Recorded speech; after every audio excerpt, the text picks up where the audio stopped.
Bonjour à tous. Alors on va commencer tout de suite cette nouvelle table ronde qui est consacrée à la numérisation des entreprises. Comment accélérer cette numérisation?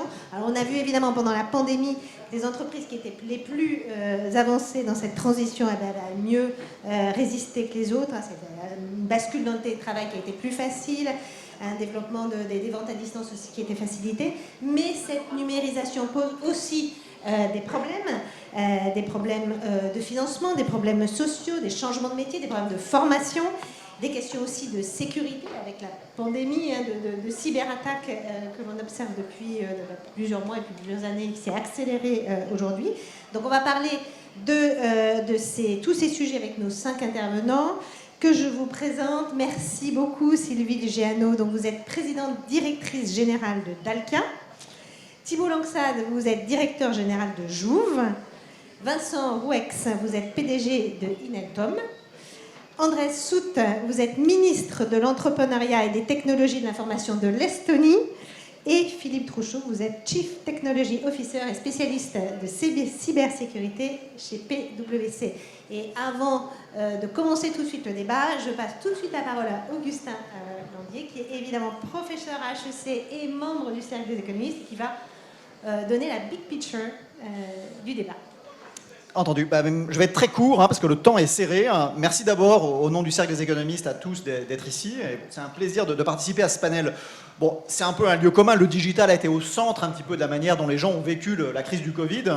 Ça a été un peu un coup de fouet, cette crise du Covid, à tous les échelons de la société. D'abord, les ménages ont réalisé qu'ils ne pouvaient pas se permettre de ne pas avoir des équipements de bonne qualité. Les grosses entreprises, évidemment, ont très vite réalisé que pour télétravailler de manière secure, il allait falloir qu'elles fassent des investissements supplémentaires. Celles qui les avaient déjà faits ont beaucoup bénéficié de ces investissements antérieurs. Et de manière générale, toutes les entreprises plutôt bien équipées, et puis en particulier celles du secteur digital, sont sorties de la crise avec des niveaux de valorisation vraiment beaucoup plus élevés que le reste de l'économie. Donc l'économie est vraiment sortie changée de cette crise et le thème du digital est au centre.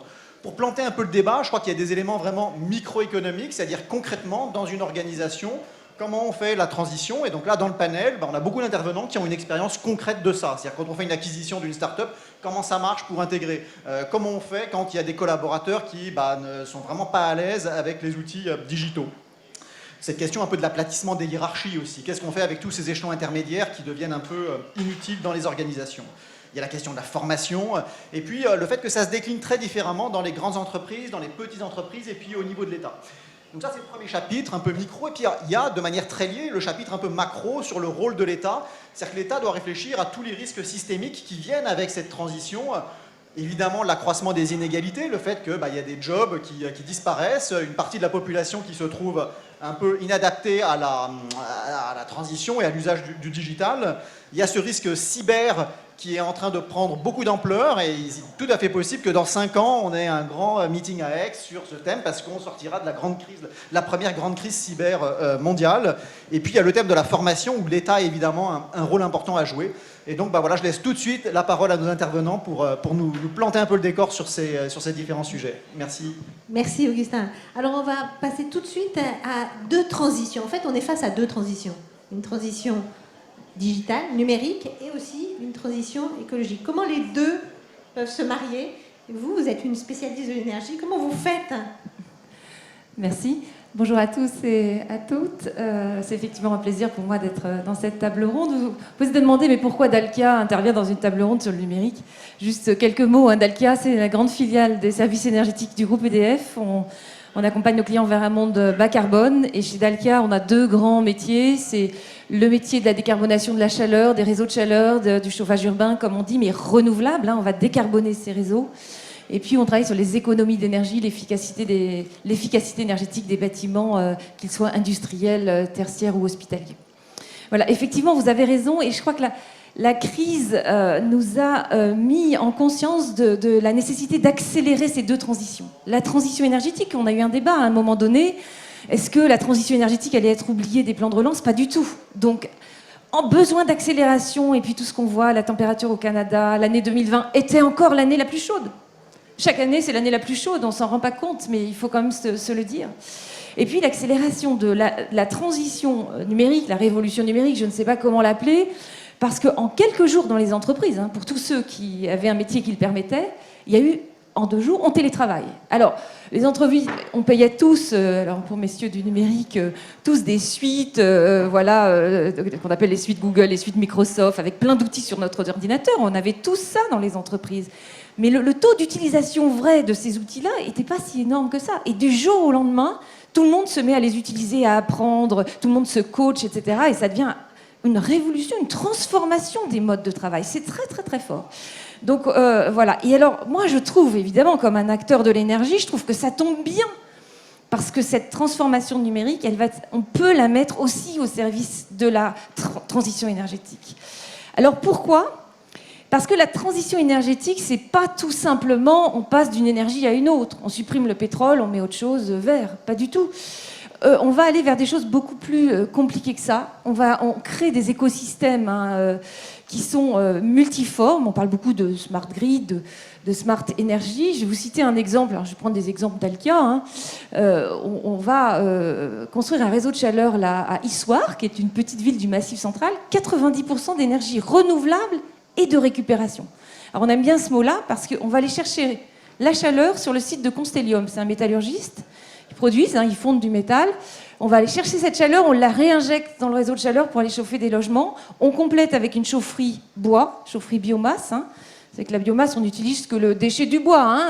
Il y a beaucoup de choses qui se disent sur le bois énergie, on pourrait disserter, mais bois plus récupération de chaleur, on fait un chauffage pour les habitants d'Issoire à 90% qui n'émet pas du CO2. Donc c'est assez formidable. À Nanterre, un autre exemple d'écosystème. On a un écoquartier qu'on fait au sein du groupe EDF. On travaille aussi avec Bouygues.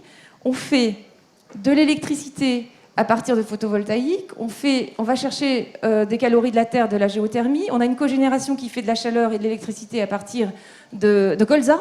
On a également des systèmes de chauffage, on récupère de la chaleur sur des climatisations. Donc vous voyez, ces systèmes-là, ils sont compliqués. Il faut du numérique pour les optimiser, il faut les piloter, il faut les gérer, il faut les optimiser. Et puis un deuxième sujet qui est très fort dans la transition énergétique, parce qu'au-delà des systèmes de production que je vous décris, il faut regarder ce qui se passe au niveau de la consommation. Et donc c'est toute la récupération des datas. Alors on va parler évidemment de la sécurité, de la responsabilité de gestion de ces datas, mais en récupérant des données et des quantités phénoménales de données, on peut aller chercher plus d'économie d'énergie, plus d'optimisation. On a sorti un service auprès des industriels là, qui s'appelle Dalkia Analytics. On travaille avec Metron, vous avez cité les startups, le rôle des startups dans cette transformation-là. On travaille avec Metron. Eh bien, on va chercher sur les sites industriels les corrélations qu'on appelle non intuitives. J'espère que je ne suis pas trop technique, mais ce qui est intuitif, c'est évidemment quand on n'est pas à la maison, on ferme son interrupteur, mais il y a des choses beaucoup plus compliquées sur les sites industriels. On va, grâce à l'intelligence artificielle, voir ce qui crée des consommations et on les traite. C'est assez formidable. On fait également ça avec une autre start-up du numérique et ça m'amène à dire, parce que je vous parle beaucoup du green, de l'IT for green, mais il faut aussi penser au green IT parce que souvent on me dit, mais Sylvie, là tu dis le numérique au service de la transition énergétique, mais les data centers, ça consomme. C'est vrai ? Mais on peut travailler sur le bas carbone des data centers. On accompagne Interaction, par exemple, qui s'est fixé un objectif de neutralité carbone de ces data centers. On va aller refroidir des data centers de façon originale, avec de l'eau de mer, par exemple, dans le sud. On va aller récupérer la chaleur des data centers. Et puis, on met des data centers. Je cite, il y a un exemple à Metz, petite start-up, Trésorio. Ils font des petits data centers. On les met dans une salle qui est inutilisée de l'hôpital. On met une boucle d'eau. Alors ça, c'est un brevet d'Alkia. On met une boucle d'eau autour du data center, on chauffe l'eau et on apporte l'eau chaude aux patients de l'hôpital. Donc ça, c'est aussi de dire on peut faire de l'IT durable. On peut aussi penser au recyclage des ordinateurs, on peut aussi faire des sites internet plus durables. Alors il y en a beaucoup qui disent dark is green, il faut faire attention. Il faut regarder le nombre de photos, le nombre de vidéos, le nombre de pages. C'est pas que dark is green, ça serait beaucoup trop facile. Puis je voudrais juste terminer pour que cette transformation numérique chez des acteurs comme Dalkia, c'est une énorme transformation interne et c'est aussi une énorme transformation pour nos clients, vous le sentez bien. Donc, c'est des outils. Et derrière ces outils, il y a des hommes et des femmes Et donc, c'est des outils qu'il va falloir faire approprier. Il y a une véritable transformation des métiers chez nous. Il y a une véritable transformation de la relation client. Quand on met des plateformes d'objets connectés chez nos clients, il faut que les techniciens de Dalkia, qui étaient plutôt vraiment des acteurs du technique, de la maintenance, de l'exploitation, eh bien, il faut qu'ils sachent poser des acteurs du connecté. Et ça, c'est une transformation importante chez nous qui doit vraiment prendre en considération les hommes et les femmes de l'entreprise. Voilà, je m'arrête là parce que je crois que je dépasse un peu. J'ai plein de choses à dire. Merci. Merci Sylvie. Thibault Langsade, Sylvie parlait à la fois de transition numérique et de transition écologique. Finalement, ça a été les deux pieds et les deux jambes du plan de relance français et du plan de relance européen. Quel rôle de l'État dans cette transition numérique? Comment l'État peut accélérer la transition numérique des entreprises? Bien, je pense que l'État peut agir sur 3 points. Le premier, c'est d'essayer d'agir en stratège. Le second, c'est d'accompagner. Et puis, on va retrouver un troisième volet qui est sur le financement, qui est un élément clé. Premier point, c'est agir en stratège. Et on le voit aujourd'hui sur le plan de relance, qui est assez éclectique et diffus. C'est de s'assurer que tout ceci nous conduit sur une cohérence. Les entreprises, depuis plusieurs années, ont commencé leur transition digitale, numérique, non sans problème. On a eu quelques difficultés en France. On a été, on va dire, le dernier pays européen à passer le bug de l'an 2000. On a eu beaucoup de difficultés sur le passage à l'euro. On n'a été pas très bon sur le prélèvement CEPA, où les ordinateurs des entreprises avaient du mal à basculer, où il y avait des inquiétudes. Et puis sur le prélèvement à la source, pour avoir été au patronat, on avait très peur que les entreprises... Et ça s'est très bien passé. Mais ce qui veut dire qu'il y a eu une accélération. Après, quand je dis qu'il faut que l'État se positionne en stratège, on peut se poser un certain nombre de questions sur la souveraineté de nos dispositifs, que ce soit sur les moteurs de recherche, que ce soit sur les infrastructures que l'on a. Et là, probablement, il nous a manqué une vision stratégique pour accompagner l'ensemble des entreprises. Il y avait une promesse qui probablement nécessitera d'être reprise, qui est que l'État doit se comporter en garant d'une méta-plateforme et non pas d'une méga-plateforme. La méta-plateforme, l'État doit finir des règles qui permettent à toutes les entreprises de pouvoir positionner leurs offres, leurs solutions, qu'elles soient au niveau national, local, territorial, qui permet d'avoir une grande librairie de solutions offrant de la digitalisation à la fois aux entreprises, mais également aux citoyens.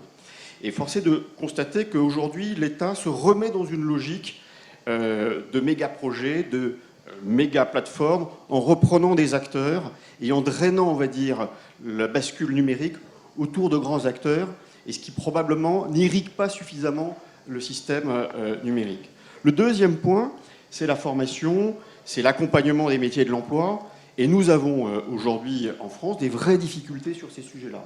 Il manque des populations en ingénieurs IT, il manque des cadres formés pour accompagner dans ces métiers numériques.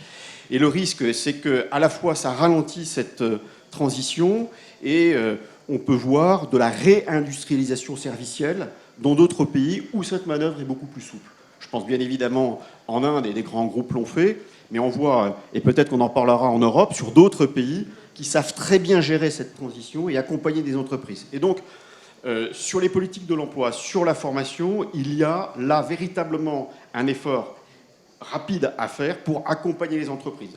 Trouver quelqu'un pour infogérer son site web, pour pouvoir le développer, pour pouvoir mettre des applications, eh bien, il y a plein de SN, et on en parlera, qui sont disposés de pouvoir le faire. Mais en interne, c'est également des développements qui sont embutés, qui ne participent pas, on va dire, à l'accélération de la numérisation des entreprises. Et puis, le dernier point, c'est le financement. Et puis, ce que l'on peut retrouver derrière le financement, qui est la partie normative. Sur le financement, moi je suis très heureux de voir qu'on se distingue par rapport aux autres pays européens, c'est-à-dire d'avoir 17 licornes. Alors c'est une fierté nationale, on partait de loin, mais ça ne fait pas tout. On ne peut pas se cacher derrière ces 17 licornes face aux GAFAM ou aux BATX qui, eux, ont une puissance bien évidemment incommensurable.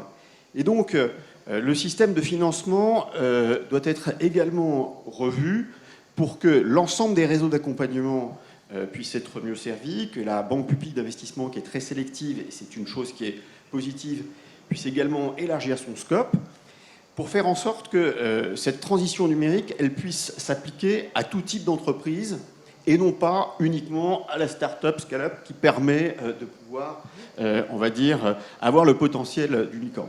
On l'a vu pendant cette crise de la Covid, il y a eu une avancée incroyable, notamment des commerçants, de petits acteurs, qui ont été amenés à se digitaliser très vite, à la fois en termes de compréhension, mais surtout d'opportunités de développement. Très rapidement, l'État s'est aperçu qu'il y avait beaucoup de dispositifs qui n'existaient pas pour pouvoir, on va dire, les aider. Et puis le dernier point, c'est sur le plan de relance. 100 milliards est une chose conséquente.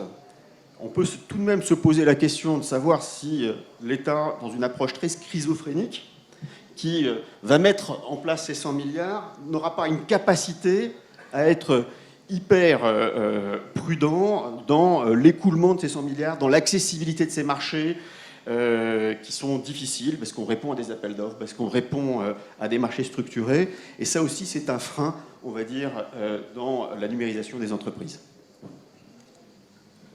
Merci Thibault. Il y a un point que vous avez développé, c'est la question, soulevé, la question de la formation et de l'éducation, qui est une vraie difficulté et qui, d'une certaine façon, accentue la fracture digitale. C'est un des points en fait essentiels que vous regardez, que vous constatez tous les jours, Vincent Rouex, dans votre activité. Cette fracture digitale, est-ce qu'elle s'est réduite ou a tendance aujourd'hui plutôt à s'accentuer? Merci. Oui, effectivement, je peux vous faire la promotion de la transformation digitale, Thibault l'a déjà fait, et tous les bénéfices qu'on peut en tirer.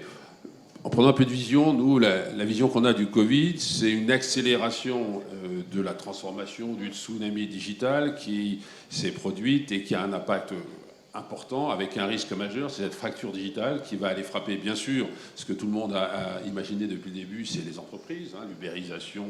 Je crois que là, les grands comptes ont déjà travaillé, investi énormément. Reste un problème majeur sur les ETI. On fait 40% de notre activité dans les ETI. On voit le retard, et je pense que certains en reparleront.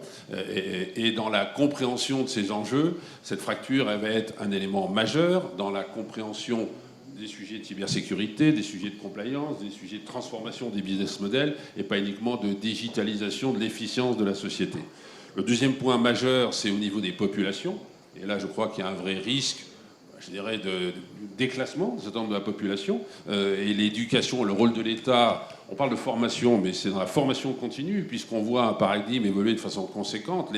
Les formations initiales qui étaient le socle sur lequel on capitalisait sa carrière, c'est quelque chose de dépassé. Il faut reconcevoir la formation continue pour qu'on soit capable de, sur des périodes longues, et pas forcément des jours, 3 jours, 4 jours passés en sensibilisation, accompagner les populations à la compréhension et la déclinaison des inventions technologiques et l'innovation dans leur use case, dans leur cas d'usage, pour transformer la société. Et là, il y a un vrai risque, d'ailleurs, dans les sociétés comme dans le public, d'un déclassement d'une partie de la population qui sera ubérisée avec la transformation avec les robots et le déclassement des métiers très processés administratifs. Et de l'autre côté, aussi, les populations qui n'auront pas accès à la réservation des vaccins, ainsi de suite. Dernier point, le rôle de l'État. Le rôle de l'État, on parle beaucoup de confiance.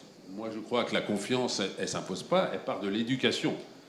D'une part, la compréhension des enjeux, la compréhension des conséquences et des effets, enfin des innovations technologiques sur la vie de tous les jours ou sur les business models des sociétés est un sujet majeur pour créer la confiance. Et le deuxième sujet, c'est l'adhésion à un certain nombre de modèles où la régulation, là aussi, peut être un facteur soit d'accélération, soit de frein considérable. Et l'État a un rôle majeur, en dehors bien sûr des financements, de l'accompagnement. Et puis le dernier point sur lequel je veux insister, l'État a aussi un rôle pour la création de champions européens, non pas nationaux. Moi, je crois que si on veut se battre, c'est pas au niveau de la France, c'est au niveau de l'Europe. Avec des tailles comparables avec les États-Unis, c'est le seul sujet. Il est aussi de protéger.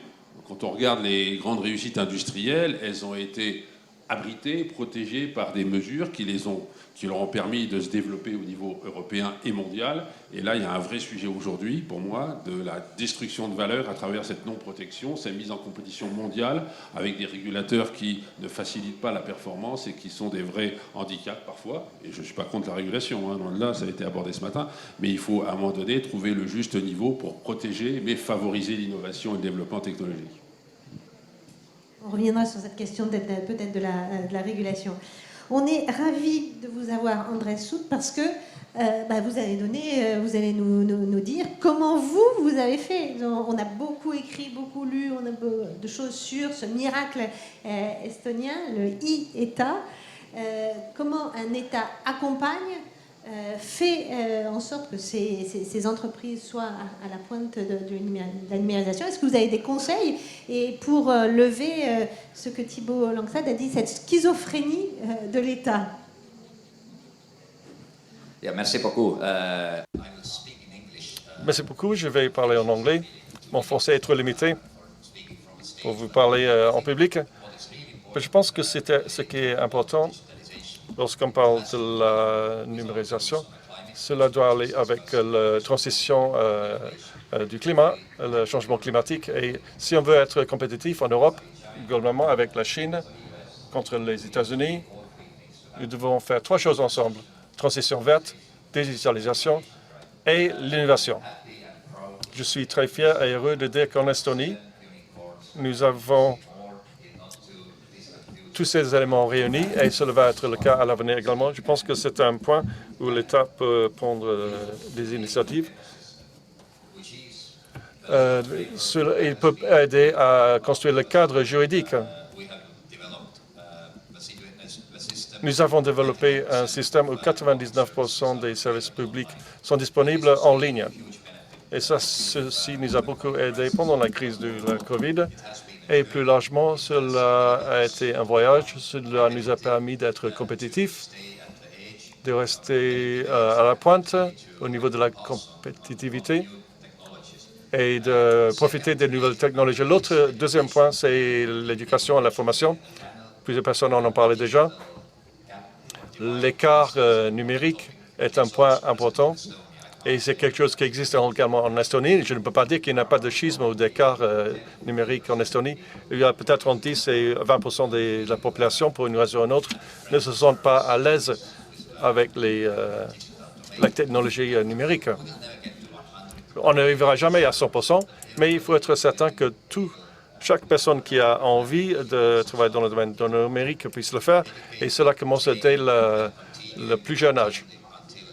Il faut continuer ce système d'éducation-formation jusqu'à les années adultes. Je pense que la numérisation elle-même, c'est quelque chose qui est un facilitateur très important. On doit le promouvoir au niveau de l'État. Comme je disais, le cadre juridique est extrêmement important. Cela nous a permis de créer 7 licornes dans notre pays. La technologie n'est jamais une barrière. Les personnes qui innovent peuvent toujours trouver une solution. Mais il faut que ce soit possible au niveau juridique. On a parlé déjà d'un autre point important, c'est la confiance. Vous devez être certain que vos citoyens ont confiance dans le système. Par exemple, en Estonie, lorsque quelqu'un accède à ma fiche, dans le domaine de la santé, ou pour savoir où j'habite, quels sont mes revenus, par exemple, il y a toujours une empreinte. Personne ne peut accéder à mes données sans laisser une trace, son empreinte. Et je vais toujours pouvoir voir qui c'est qui a regardé mes données. D'accord, il y a quelqu'un de la commune qui a vérifié mon adresse parce qu'il voulait être certain que j'étais éligible pour cette allocation. Mais il y a toujours une trace de chaque demandeur de données. Ça, c'est un point extrêmement important. Il faut être transparent s'il y a un problème. Ainsi, vous pouvez expliquer, lorsqu'il y a un problème, vous pouvez expliquer pourquoi. De la même façon qu'on fait dans le monde analogue. Vous pouvez toujours avoir un fichier de données quelque part qui ne sera pas au bon endroit. Cela peut arriver. Donc, la confiance et la transparence, ce sont des points importants. Et l'État doit être un facilitateur pour créer l'écosystème. Mon dernier point concerne la cybersécurité. Lorsqu'on regarde les montants qui sont investis dans la cybersécurité, seulement de la part du budget européen, cela a représenté 130 milliards dans les 10 années qui viennent. Si on ajoute cela à l'argent privé qui sera investi, globalement, on va avoir des milliers de milliards d'euros qui vont être investis dans les 5 prochaines années. Le côté négatif de cela, c'est que nous n'avons pas d'accord ou de benchmark. Quel est le pourcentage approprié de dépenses qui doit être alloué à la cybersécurité? Si on regarde l'étendue, la sophistication et la largeur des cyberattaques contre les pipelines et les hôpitaux, contre les communes, contre les adresses privées des hommes politiques polonais, il y a une liste énorme de ces attaques. C'est un modèle économique qui est très rentable pour les criminels. Si on investit dans la cybersécurité pour rendre le système résilient, que ce soit dans les États et dans le secteur privé, c'est un point très important. Pour cela, il faut avoir un benchmark, comme on a pour les dépenses sur la défense chez l'OTAN. 2% du PIB, on doit avoir le même type de benchmark pour des bonnes pratiques concernant la cybersécurité. Et un pourcentage de l'investissement dans l'informatique doit être consacré à la cybersécurité.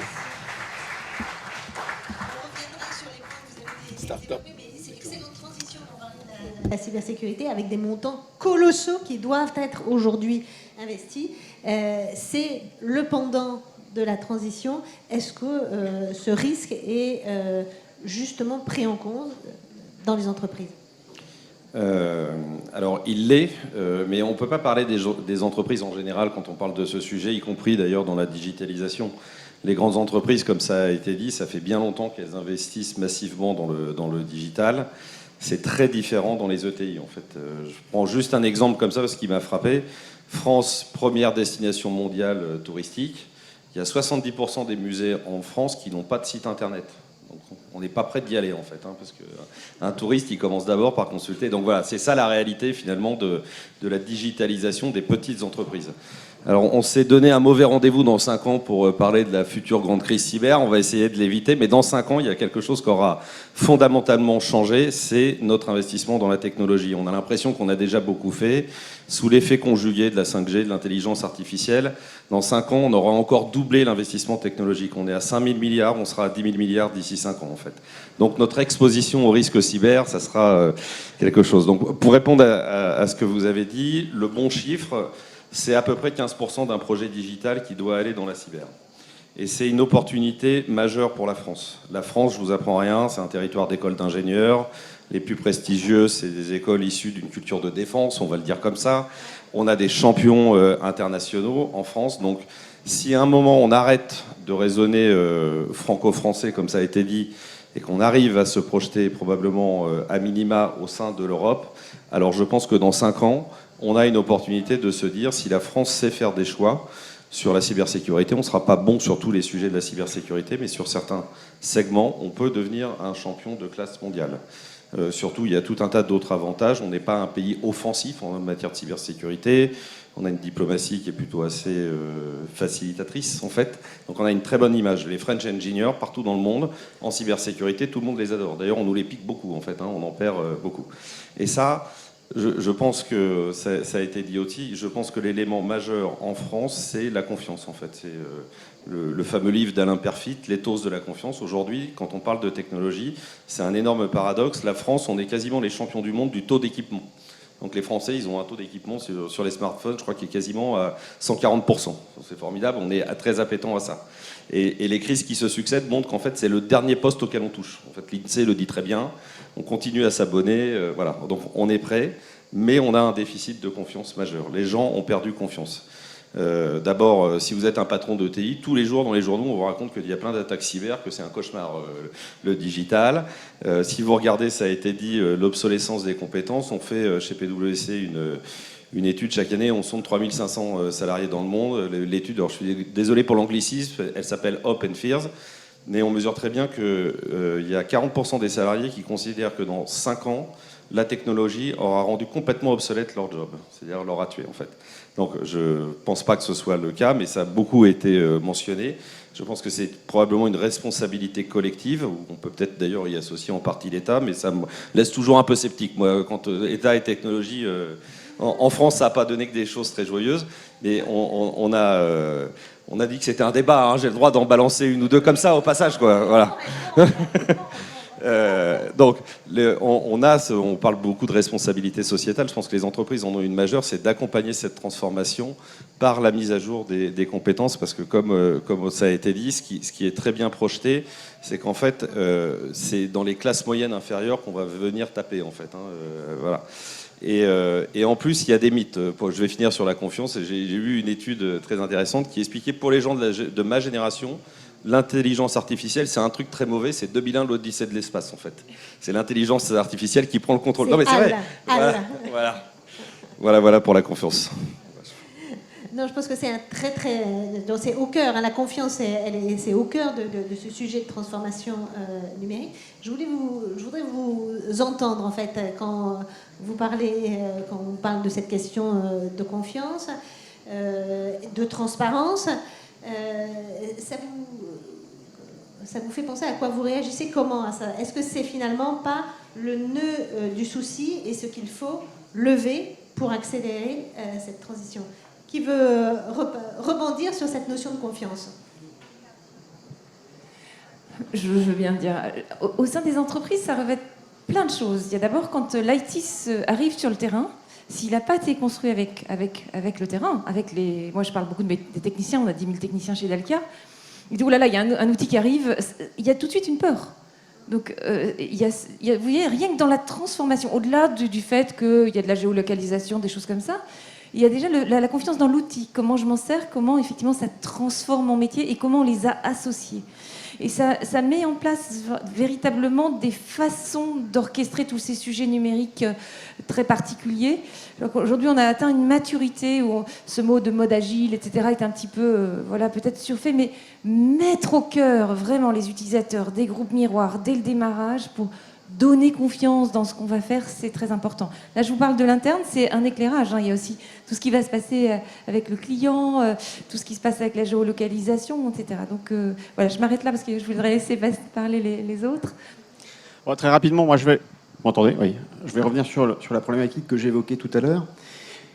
L'État met en place un plan de 100 milliards. Ça va être difficile, c'est ce que je vous disais, pour obtenir ces marchés, parce que ce sera des appels d'offres, des syndications.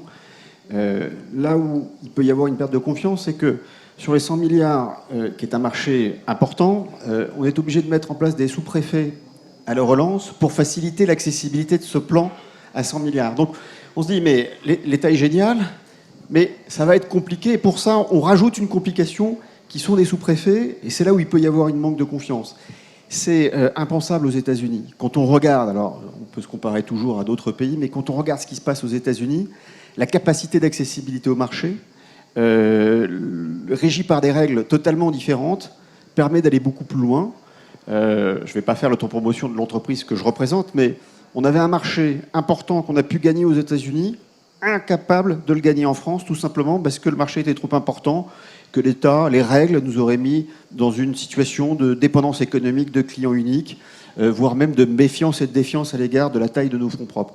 Et donc, on est, oui, dans cette approche où l'État a très envie d'aider, mais avec une machine administrative et une simplification qui n'est pas de mise et qui est un vrai frein à la transition numérique des entreprises. Parallèlement à ça, il y a un autre point qui se passe plus à l'échelon européen, qui est un outil, on va dire, intéressant, qui est la protection de la donnée et le RGPD, dont on peut s'enorgueillir que finalement on va protéger vos data, vos données, mais on est en train de construire les propres murs alors que les GAFAM et les BTX sont déjà allés tellement loin que, on ne les rattrapera pas. Ça, c'est sûr si on n'est pas dans une logique de souveraineté européenne et qu'on y mette les moyens, mais on se bâtit des propres règles qui sont un obstacle, on va dire, à notre propre transformation numérique. Et je pense notamment dans l'univers de la santé. On a dans nos hôpitaux des données de santé absolument incroyables, où tous les pays du monde nous envient cette donnée de santé qui dorment et qui représente des kilomètres de dossiers patients. Je crois qu'à la Salpêtrière, c'est 200 kilomètres de dossiers patients. La capacité qu'on aurait à les numériser, les digitaliser et donc comprendre, on va dire, cet historique serait des aides au diagnostic incroyables pour les médecins. Et à côté de ça, eh ben non, on va utiliser des algorithmes chinois parce que on va être freiné en quelque sorte par le RGPD et la donnée personnelle de ces dossiers médicaux. Voilà ce côté paradoxal. Donc la norme, oui, mais elle est aussi un frein par moment pour notre développement numérique. Non, juste deux commentaires. Le premier, effectivement, ça a été dit, je pense que la France a un très bon niveau de formation des ingénieurs, Mais c'est aussi un handicap, puisque quand on parle de technologie, on parle des algorithmes, mais tout le monde n'a pas fait Polytechnique pour faire des algorithmes. On ne parle pas des use cases, des cas d'application. Et donc ça, c'est un vrai sujet, la transition de ces innovations technologiques en applications qui vont parler aux gens et qui vont transformer les business models, c'est un sujet important. Deuxième point sur l'État, j'aurais une remarque. Je pense que l'État, aujourd'hui, effectivement, a les initiatives de financement, de promotion, un certain nombre de choses, mais on n'a pas une approche que j'appellerais business-friendly. Je donne un exemple, peut-être que certains d'entre vous connaissent, je discutais avec la cybersécurité avec des Israéliens, une petite société de 30 millions qui s'est créée. Ils m'expliquaient comment aujourd'hui l'armée israélienne favorise avec des contrats de 6 ans, les 2% des meilleurs de la promotion vont dans des contrats de 6 ans créer des plateformes sur la cybersécurité et ils partent avec l'IP. Ils font tous fortune 6 ans après.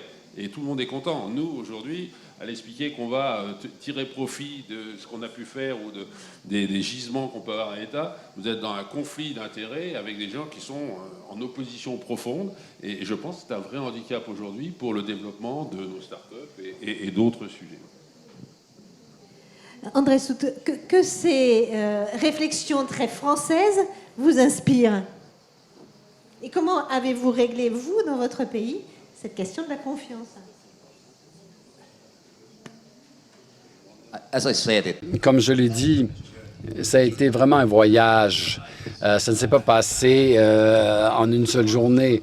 L'avantage qu'on avait, c'est qu'on commençait avec une feuille blanche. Donc, on avait la possibilité de commencer de rien. On commençait de rien. Et on n'a plus cela maintenant. On a également 20 ans d'expérience. Mais ce qui compte encore dans ce problème de la confiance, et si vous voulez réussir, il y a deux choses qui importent. Vous devez numériser les services privés et publics, parce que si vous n'en faites qu'un, à ce moment-là, ça va s'arrêter à mi-chemin. Et donc, pour numériser et réussir, il faut que tout cela soit convivial.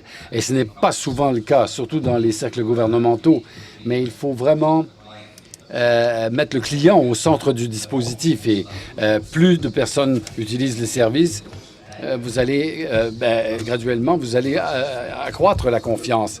Si on parle, par exemple, des élections, processus électoral, on peut voter numériquement en Estonie. Donc, on peut... ça, c'est le plus loin qu'on peut aller au niveau de la démocratie. Et c'est important. Et ça renforce la démocratie parce qu'on peut avoir plus de gens à exprimer leur vote. Et donc, il n'y a personne qui va s'abstenir parce qu'il pleut ou parce qu'ils sont paresseux. Mais on peut le faire de chez soi. Et donc, je pense que c'est un processus qui se développe. On développe la confiance de cette façon. Et des gens disent, oui, le GDPR le RGPD est un problème, mais on peut trouver des façons qui contournent ça. Et si vous regardez les entreprises mondiales, globales, elles se sont toutes adaptées. Elles se sont toutes... et elles font toujours des affaires. Mais il faut que... plutôt que de se concentrer sur comment on peut faire quelque chose, on dit, d'accord, on a cet obstacle, cette barrière, etc. Donc, il faut accepter de changer les schémas et développer la confiance de cette façon. Sylvie Janot. C'est que si on a bien traité ce sujet de la confiance, c'est un avantage compétitif. C'est-à-dire que nos clients nous demandent de les rassurer sur le fait que les outils que nous positionnons, je vous ai parlé des écosystèmes complexes avec le traitement des datas des clients, si on est capable de leur démontrer qu'on travaille dans une logique de sécurité, c'est un avantage compétitif. Et c'est évidemment quelque chose qu'on regarde de très très près et sur lesquels on investit pour être les meilleurs du marché, bien sûr. Non, je voulais rebondir parce que la confiance, c'est aussi un facteur d'attractivité de nos territoires. Hein. J'ai profité de venir ici pour aller voir un client qui est dans le sud, je ne vais pas vous citer la ville, mais en fait, on a besoin de rendre ces territoires attractifs. Alors ça passe peut-être par le rôle de l'État pour qu'il y ait de la technologie, mais c'est aussi pour retenir nos meilleurs ingénieurs dans ces territoires, en fait. Hein. Alors là, ça tombe bien, post-Covid, tout le monde a envie de quitter Paris ou les grandes métropoles, donc non, mais c'est vrai, il y a une opportunité, mais cette confiance, elle ne peut que s'accélérer si on crée des écosystèmes favorables. Moi, ce qui me frappe, c'est que si vous prenez l'agriculture, c'est probablement un des secteurs les plus technologiques, parce qu'il a toujours été finalement drivé par la marche, ça, évidemment, mais surtout organisé sous forme de coopérative. Donc les filières qu'on développe dans l'agriculture, infrastructures. Je pense que si on veut vraiment accélérer la digitalisation de nos ETI, c'est probablement vers ça qu'il faut aller, parce que toute seule, une ETI n'est pas prête de s'en sortir, y compris les musées que je citais tout à l'heure. Ils vont avoir du mal à se défendre tout seuls par rapport aux cyberattaques. Donc la notion de filière technologique, elle peut être liée à une industrie donnée, elle peut être liée à des bases de clients, tout ce qu'on veut. Je pense qu'elle est essentielle, et là, je pense qu'on a une opportunité assez unique pour le faire, en fait. Il y a un point qu'on avait développé au début, qui était celui de la formation et de la fracture. Comment à la fois les entreprises et les États peuvent considérablement travailler cette question de la fracture digitale pour ne pas laisser une partie, en fait, de nos concitoyens sur le bord de la route numérique. C'est quand même aujourd'hui un des grands dangers, peut-être un des grands dangers sociaux qui nous menacent. Alors, si je me permets en une phrase, parce que l'État, je ne sais jamais trop ce que c'est, mais en France, on a un petit sujet, je pense, c'est aussi cette formation, elle doit passer aussi par les politiques. Ça tombe bien, il y en a là. Parce que... non, mais alors, je vais vous citer 2 anecdotes. Il y a un Premier ministre qui est venu aux 20h de TF1 pour dire ça y est, on a compris, on va arrêter l'application Uber. Voilà. On peut voir que ça a très bien fonctionné. Il y en a un autre qui a écrit une très belle tribune pour expliquer qu'on allait arrêter les réseaux sociaux. Donc et là, je le dis plus sérieusement, si vous regardez les États-Unis ou la Chine, c'est extrêmement constant. Il y a une vision extrêmement stratégique de la technologie, de la cybersécurité. Et je pense qu'en France, on a besoin d'avoir des... je ne sais pas ce qu'est l'État, encore une fois, mais en tout cas, dans la classe politique, on a besoin... Voilà, c'est ça. Un personnel politique qui a quand même une meilleure intimité et connaissance de la technologie. Voilà. Je ne sais pas comment on accélère en temps réel, on va dire, cette employabilité, cette capacité à mieux former. Je veux dire qu'il est encore compliqué dans l'éducation nationale de monter un cycle de formation pour le rendre efficient. Et généralement, quand il est efficient, il est déjà dépassé.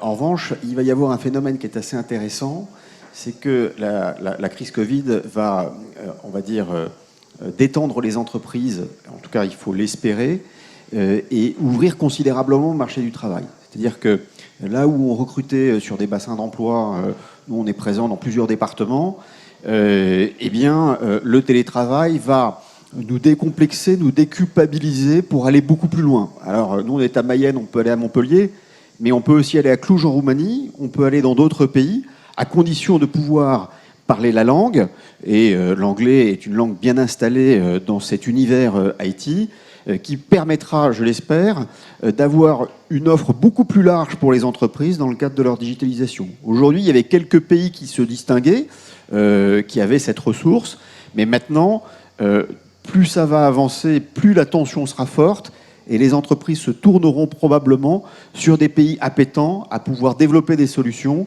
et apporter de la compétence, soit en télétravail, en copartage, ce qui n'était pas encore tout à fait le cas aujourd'hui. Vous vouliez réagir là? Oui, c'est un phénomène qui effectivement est là. On voit bien d'ailleurs quelques grands comptes commencer à nous demander sourcer à l'international. Donc on a beaucoup parlé de l'offshore en Inde. Il y a quand même un vrai risque de déclassement si on ne forme pas suffisamment nos collaborateurs et l'ensemble de la population, puisqu'on va aller chercher de la compétence, on va aller chercher surtout des économies. Pas de voler la face. Aujourd'hui, la recherche, elle est basée sur du télétravail. De délocalisation ? C'est une nouvelle forme de délocalisation et de précarisation, d'ubérisation du contrat de travail. Moi, je trouve que c'est un vrai sujet pour les gouvernements de voir comment faire face à ce genre de choses. En plus, ça a été évoqué, je crois, ce matin, je ne sais plus dans quel environnement, avec des contraintes européennes en termes de transfer price ou d'autres sujets qui ne facilitent pas la globalisation. Mais en tout cas, il y a un vrai risque de fracture digitale sur ce type de choses et d'ubérisation du contrat de travail avec toutes les conséquences ça aura. Sociales. Si on ne sait pas, bien sûr, si on ne s'occupe pas de former des compétences et de faire face à cette évolution du marché qui sera inéluctable. Andrés Soud. Ouais, je voudrais juste donner 2 ou 3 exemples de coopération privée-publique en Estonie pour l'éducation et la formation. Ce sont des sociétés privées. Il y a une école de licorne pour les jeunes filles pour les familiariser avec les compétences des technologies de l'information, pour en faire des jeunes entrepreneurs, par exemple. Et c'était une initiative publique-privée fondée par des gens qui ont été qui ont eu du succès dans les affaires. Et la deuxième, c'est une école de codage, pardon, qui a été été dans une région qui travaille sur les énergies fossiles. Et ça s'adresse à des gens de tous les âges, fondée par les fondateurs de quelques licornes. Je pense que ce genre de choses, il nous faut être concurrentiel pour les talents, pour les ingénieurs, les autres professions. Il faut que les partenariats publics-privés existent. Et le troisième exemple, c'est que nous avons sponsorisé, avec notre ministère, des études en engineering sur les lycées et les universités. Et un des leaders dans la technologie en Estonie. Et donc, il y a beaucoup de concurrence dans les universités. Donc, c'est un point d'intérêt. Il faut offrir aux jeunes les bons produits de la bonne façon et de les attirer pour attirer les talents. Merci. Alors, sur quoi? Sur l'attractivité pour les... Non, mais d'ailleurs, il y a un sujet qu'on n'a pas abordé, c'est la diversité dans la technologie, en fait. Hein. Donc, il y a, pour vous donner sur la cybersécurité, il y a des statistiques très précises aux États-Unis. Il manque 500 000 personnes, il y a 500 000 emplois vacants dans la cybersécurité, en fait. Et donc, si vous projetez, la Commission européenne a fait ce travail, elle considère qu'en 2026, il manquera 3 millions de personnes dans le monde entier pour servir les emplois en cybersécurité. C'est déjà un problème pour beaucoup d'entreprises françaises. Il y a plein de grandes entreprises dans lesquelles les organisations cybersécurité, elles sont à peine staffées à 50% parce qu'on ne trouve pas les personnes. Encore une fois, c'est dommage parce qu'on est un territoire d'école d'ingénieurs. Sur la cybersécurité, notre école mathématique, elle est redevenue, en termes d'enseignement et de rayonnement, elle est redevenue la première mondiale. Donc on a encore une fois toutes les qualités. Il faut être capable d'attirer des nouveaux talents, et notamment les femmes dans la technologie. Les écoles d'ingénieurs, vous restez à 4-5% de femmes, c'est quand même dommage. Et nous, on a un partenariat avec une de ces écoles.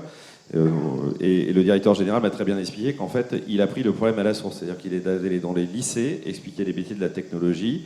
4 ans après, il est passé de 5 à 25%. Et non, mais alors nous, on a un slogan qui est All of us, not half of us. Et donc, je pense que c'est majeur pour la technologie, et pas seulement pour le côté politiquement correct, parce qu'encore une fois, on a besoin de plus de ressources. Et surtout, quand on parle de cybersécurité, on parle de technologie, mais on a aussi beaucoup de problèmes comportementaux dans la cybersécurité. C'est beaucoup des hommes et c'est beaucoup des va-t-en-guerre, en fait. Ils veulent tuer les méchants. Je caricature un peu, s'il y a des experts en cybersécurité, ils vont m'en vouloir, mais on a besoin de plus de gouvernance, de plus de gestion de risque, et donc plus de talent. Mais je pense que la féminisation de cette fonction, elle est essentielle, parce que je vois des gens acquiescer dans l'auditoire, tant mieux.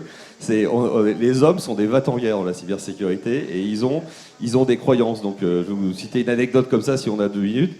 Je m'en occupe chez nous, vous le répéterez pas, mais j'ai vu des gens venir aux mains, quasiment, dans mon bureau pour des histoires de marques de firewall, voilà, parce qu'il y en a un qui dit non, celui-là il est meilleur, l'autre non, il est plus beau, et voilà. Donc bon, j'élabore pas là-dessus, mais si on veut, on a besoin de rationnel dans la cybersécurité, on a besoin d'écoute, et voilà. Donc c'est un plaidoyer que j'avais pas prévu de faire aujourd'hui. Vous m'avez donné l'opportunité, tant mieux, mais il y a beaucoup à faire pour la technologie, la digitalisation, dans l'attractivité de nouveaux talents. Donc la femme est l'avenir de la cybersécurité. Exactement, merci voilà. pour la synthèse. Non, je voudrais... 2 remarques. Juste un commentaire sur la partie éducation. Je pense qu'on va chercher les choses très loin. Moi, je pense qu'il faut revenir au basique. Le déclassement de la France en mathématiques est un vrai sujet pour le digital. Aujourd'hui, la croissance de l'Inde sur le digital, elle vient de la formation mathématique. Et aujourd'hui, il y a des indicateurs dramatiques sur celui-là. Donc, plutôt que d'aller former les gens au digital, montons le niveau de nos étudiants et de nos écoliers en informatique. On arrivera avec tout ce qui a été dit, je suis d'accord. Mais c'est un sujet fondamental et n'allons pas chercher des choses très compliquées. La base est là, je pense. Donc, plus de maths et plus de femmes. Thibault Longchamp. La synthèse du jour. Thibault.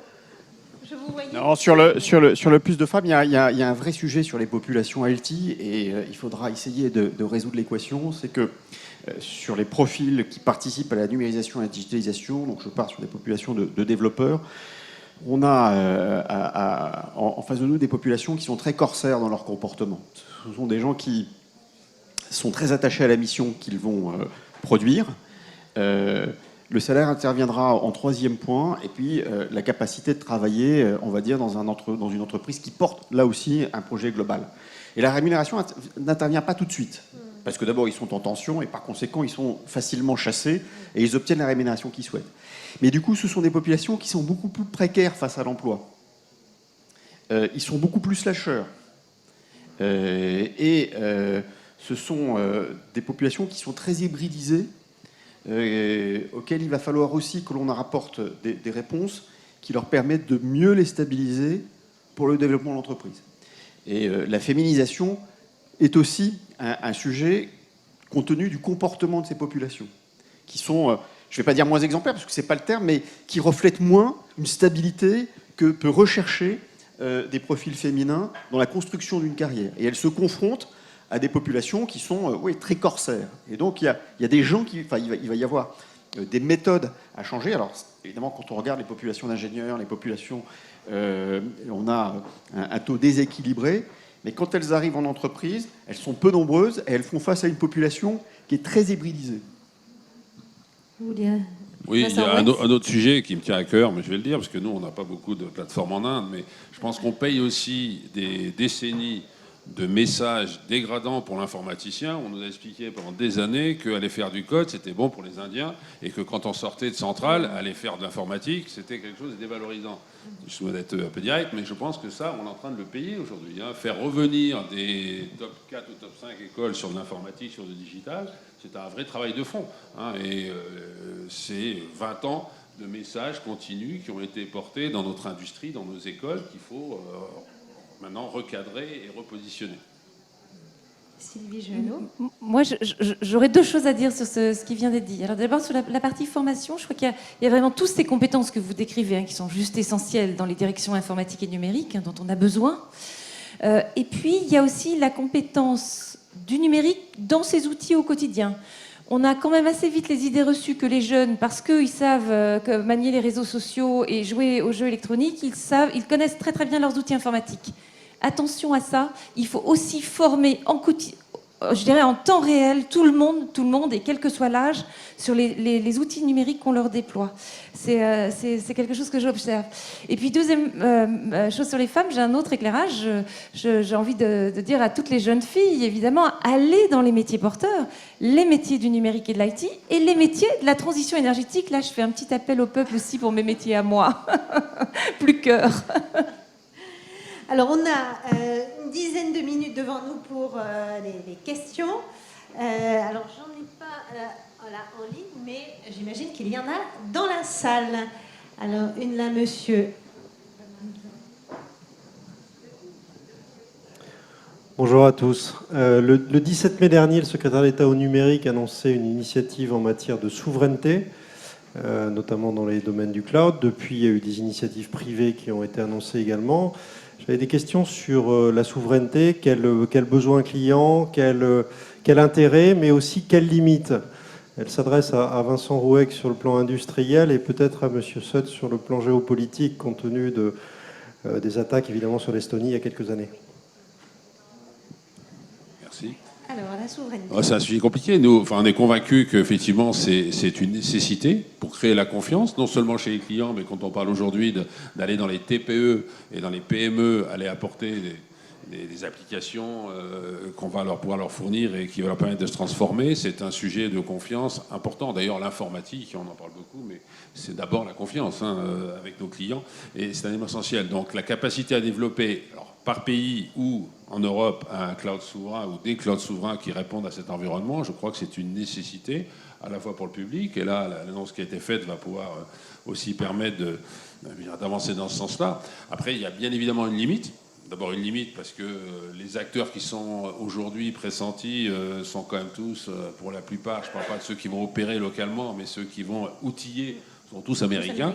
Alors la souveraineté, on peut la voir à l'aune de la data et de sa positionnement géographique, mais aussi à l'aune de sa dépendance. Donc là, on n'y est pas encore. Et c'est là où je dis le gouvernement doit prendre en main aussi un sujet création de champions européens, moi je ne crois pas aux champions nationaux, si on veut aller lutter contre les États-Unis, avec la partie financement. Et dans la partie financement, il y a un sujet qui sont les fonds de pension pour retomber sur la retraite. Aujourd'hui, qui finance les États-Unis sont les fonds de pension. Donc tant qu'il n'y aura pas des capacités de ce niveau-là, je pense qu'on sera toujours dans le early stage en Europe, en France, et derrière avec des dépendances technologiques. Donc le problème n'est pas résolu pour moi avec ce qui a été fait. C'est un souci, une nécessité pour créer cette confiance, mais il y a encore un vrai sujet sur l'avenir pour être indépendant. Andrés Sout. La question de la souveraineté. Oui, je suis totalement d'accord, mais la question des attaques, des cyberattaques en Estonie, ça a été la première attaque souveraine par un autre État souverain. Et en fait, il y a très peu de choses qui ont changé en termes de nature de certaines de ces attaques. Il y a un rapport récent, par exemple, aux États-Unis sur différentes attaques liées à des services secrets russes. Donc, on est testé quotidiennement, pas seulement en Estonie, pas seulement le gouvernement d'Estonie ou les entreprises dans mon pays. Tout le monde est testé. Sans relâche. Et c'est la raison pour laquelle la prise de conscience, les investissements dans la cybersécurité sont vraiment critiques.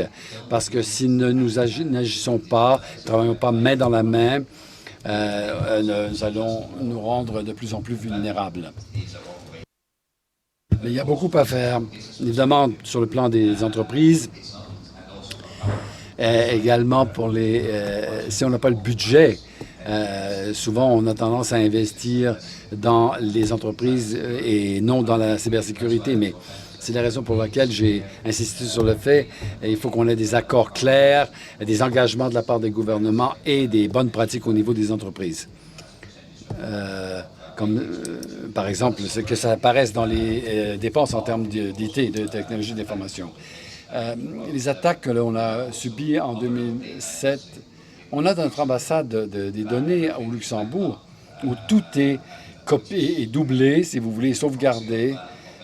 Et dans le domaine numérique, on double tout, on sauvegarde tout. Et donc, il faut voir comment on peut mieux protéger et développer la résilience. Évidemment, le cloud, oui, bon, il y a une question de juridiction, mais il y a également des solutions, de savoir comment on approche les questions légales, parce que les données dépendent de la loi européenne en Europe, et on travaille sur ces accords, on négocie, mais il y a des façons de s'en sortir, mais il faut être conscient, il faut garder l'esprit ouvert, et il ne faut pas arrêter la digitalisation encore en raison des risques, la numérisation. Le processus doit se poursuivre. Mais il faut qu'on soit les leaders et non pas les suiveurs dans ces processus. Une autre question? Oui, tout au fond. Monsieur. S'il vous plaît, une question rapide parce que le temps est minuté. Oui, ne vous inquiétez pas. Jean-Charles Simon, avocat et fondateur de Legal Tech. Je défends l'idée que le droit est une arme pour les entreprises. On a abordé un peu le sujet. Moi, je crois qu'avant tout, tout est une question de moyens financiers. Ce n'est pas seulement les moyens humains, parce que vous les avez abordés, c'est aussi les moyens financiers. L'Estonie, bon, il faut savoir que le SMIC, il est plus de 2 fois moins qu'en France, le SMIC. Il faut savoir qu'un ingénieur français qu'on vient d'ébaucher en France, il va gagner presque le double ou 2 fois et demi ce qu'il peut gagner en France au début de son activité. Je ne parle même pas quand il a 5 ans d'expérience. Donc la fuite des talents et des compétences, je crois qu'elle est quelque part aujourd'hui avérée, presque inéluctable. Moi, je pense que dans les entreprises, il faut réduire les charges sociales de tout ce qui est tech et cybersécurité. Autrement dit, quand une entreprise prête 50% de charges sociales pour les salariés, je pense qu'il faut qu'il y ait une véritable exonération sur ce sujet et que ces gens-là, dans l'entreprise, on fasse des exonérations de charges sociales. C'est une idée. Quelles sont vos suggestions, finalement, pour garder les talents dans notre pays ? Vaste question en 2 minutes. En 30 secondes, je pense que le premier point, c'est, je vais enfoncer quelque chose d'assez classique, mais si on ne tend pas sur une harmonisation sociale et fiscale européenne, on n'y arrivera pas. Donc considérer qu'il y aura des pays plus attractifs, moi ce que je constate, en tout cas c'est dans l'Europe de l'Est, le niveau est des salaires est en train d'augmenter très fortement. Je parie que sur la Roumanie, on aura des niveaux de salaire d'ici 2 ou 3 ans qui sera à peu près égal à ce qu'on peut trouver en France. En revanche, la différence se fera sur les prélèvements, sur les charges qui pèsent sur les entreprises. Et la France n'est pas le pays, on va dire, qui sera le plus enclin à baisser, on va dire, l'ensemble des prélèvements et des contributions. Donc oui, un vrai sujet, à mon avis, c'est l'harmonisation sociale et fiscale européenne. Alors, harmonisation sociale et fiscale, quand on se tourne vers l'Estonie avec son taux d'IS à combien ?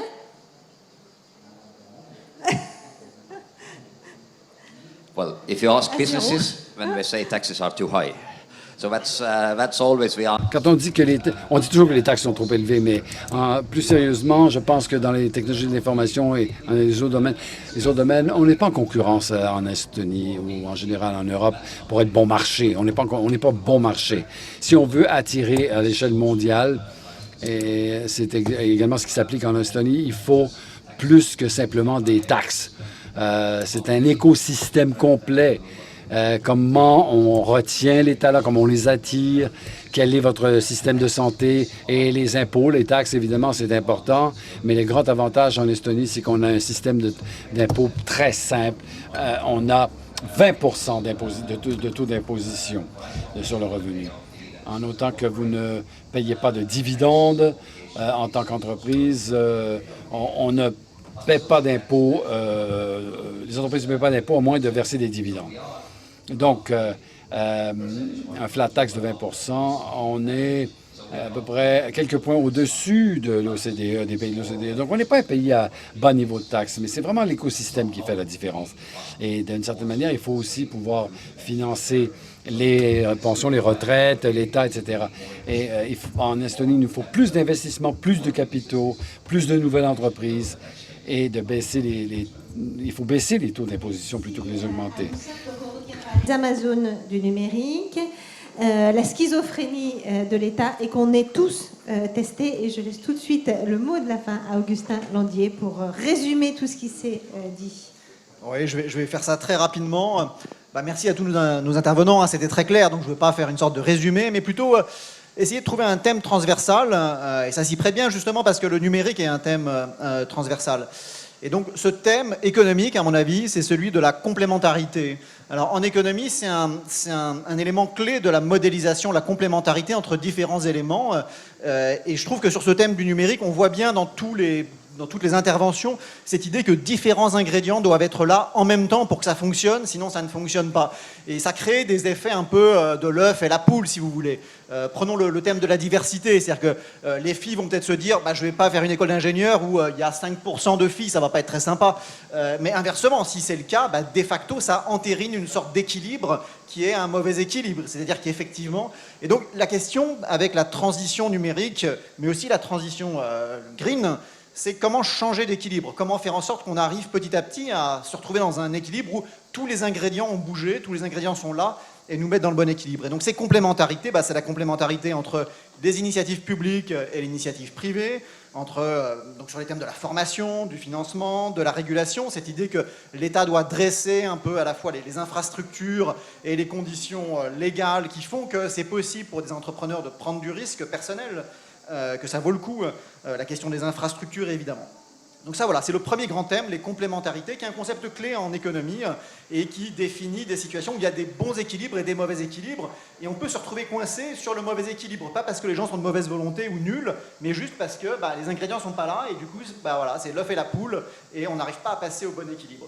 Et donc ça crée, c'est le deuxième thème que je trouve qui ressort beaucoup des interventions, ça crée du risque systémique, c'est-à-dire le risque de se retrouver coincé dans le mauvais équilibre. Et ça, on le retrouve dans le risque cyber. Si on n'arrive pas tous à se coordonner pour en faire un thème majeur, il y a un risque de se retrouver dans quelques années, effectivement, dans le mauvais équilibre. Mais je suis d'accord que le but, c'est d'être dans le bon équilibre et de se dire, non, comme pour le bug de l'an 2000, ça sera peut-être derrière nous dans 5 ans.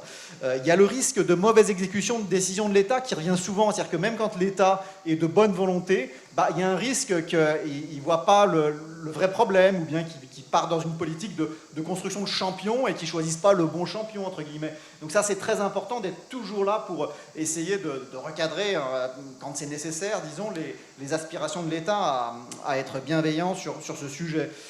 Bon, il y a le risque d'être retardataire, et puis un risque sur l'éducation, et ça, tout le monde en a parlé, aussi bien un peu au top niveau, quoi, effectivement, des médailles Fields et de l'école mathématique. Bon, là, peut-être qu'on reste bon, mais effectivement, il y a un décrochage du niveau moyen qui est inquiétant et qui crée une sorte de risque systémique pour le pays. Donc ça, c'est un sujet sur lequel il faut évidemment tout de suite commencer à intervenir. Voilà un peu ma conclusion avec ces deux thèmes, complémentarité et puis des risques systémiques à avoir en tête pour ne pas se retrouver dans 10 ans un peu comme voilà, avec la crise du Covid, avec l'impression qu'on n'avait pas fait ce qu'on aurait dû faire 10 ans plus tôt. Parfait. Merci beaucoup à vous six. Merci.